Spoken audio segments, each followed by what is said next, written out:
Welcome back. My guest today is Rick McMullen, also known as Ricky Ratchets. And Rick, just before the break, you were talking about some of the more common problems that you're seeing with cars. The question that I asked you just before the break was, if there's one thing that a person can do to extend the life of their vehicle, what would that be? I really would say that over the years, the one thing I've seen that a person can do is to oil guard their car. And I, as a mechanic, I have to work on the underbody. I have to work on all the bolts and things that have to turn freely and are supposed to turn freely on the underside of the car. Yeah.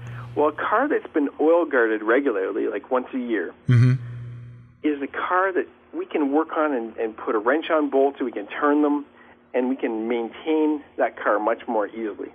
And also, the customer comes in and he's got a 10-year-old car and it's still worth repairing. It's not rotted away. Okay. The ones that didn't get oil guarded are falling apart and really hard to work on. And it really comes down to, is it really worth for the client to keep fixing that car? So my opinion, get your car oil guarded. It's good for your body, and it's good for your mechanic because he can actually maintain that car well and easy for you. Interesting. So oil guarding, it's different from an oil change. Well, yeah, and that's something else I was going to mention as well. An engine that gets a regular oil change, and I'm talking every 5,000 kilometers, that car is going to have so much life in it because of that clean oil. We take apart engines that have had lackadaisical oil changes, and they're all full of sludge and carbon and gunk. Those people have shortened their engine lives considerably, and the engine could have lived so much longer. Yeah, I was going to ask you that. Like, how much more could you get out of a car if you're pretty diligent about that 5,000 kilometer thing? You know, there are people out there that have 999,000 kilometers on their car, and they were just really good at maintenance. Wow. How many cars did they save? You know, they didn't have to buy a new car because they spent, how much does it cost for an oil change? You know, $24.95, and the oil spray, and we do the oil spraying for our good clients. We'll actually just go across the road and get an oil spray for them. We don't do it on site. Yeah. But we promote those two things for car longevity. Yeah. And the oil spray is around $100. So there's two things to do to your car that are going to make your car last a long time. And it's a heck of a lot cheaper than a car payment. That's right. That's right. Wow.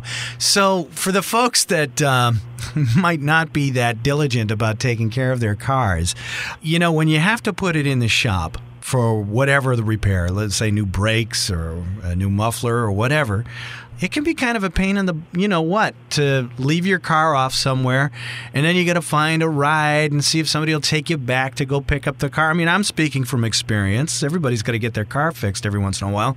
You have a pretty interesting program to take care of that, don't you? Yeah, we really did set the standard for auto repair with our fleet of loaner cars. People that get their cars in for repair really feel completely stranded without a loaner car. Right. So we put the people behind the wheel of a car. We tell them, go anywhere you have to go. Run your life as per normal. Go to the hockey game, go to the football game, go to the soccer field. Do whatever you do in life, and we will get your car fixed, and then we will meet you. We have a portable debit credit card machine. We will meet you at the arena. We will meet you at work. We'll meet you at the soccer field. We want to make it so that you don't have to take a step out of your life. Wow. Life as per normal when your car's in for auto repair. The old way of doing things, my competitor's way of doing things, puts a real dent in people's lives. They're stuck at home, they're stuck at work, they're begging for a ride, they're calling to see if the car is ready yet. Right. I think those shops make mistakes because the car is pressured to get out the door. We can take our time and do a bit better job. Oh, I see what you're saying. So because the person's able to go about their daily activities by having a loaner car, you're not feeling the pressure on the other end to get it out the door, so you're not rushing the job. It makes for a better job, and it makes for a few extra road tests that day. Yep. It just makes sure the job is just that much better for the client. It's really all about them. It makes it better for them. Yeah, that's something I never really thought about because, no offense, but there are a lot of folks out there that probably have the impression of, you know, okay, auto mechanic, yeah, let's see what we can get for it and, get it out the door, and then it gets out the door and it's one of those things that, it's going to be a hassle and you got to take it back because there's a clunk somewhere along the way and you're just like, I didn't hear that rattle before I brought it in here, Well, our ambition is to road test the car thoroughly before it goes back. Mm-hmm. and then we find the problem that in our own work, and we repair it before the client ever gets the car. Interesting. I think that's the missing link in my competitors' auto repair shops. And I have fixed that problem and made it to the customer's benefit. Not only the convenience, but the quality of the workmanship goes up. That just makes sense to me. I just wanted to go back to something you said a little bit earlier. So you can go around and do your errands and all that kind of stuff, and if you happen to be at the hockey game that night, their car's finished, you'll bring it to the hockey game? We go there. We might even watch part of the game. And if you don't want a loaner car, we'll just shuttle you. We have 3 shuttle drivers. Oh, wow. So you're taking away all the objections.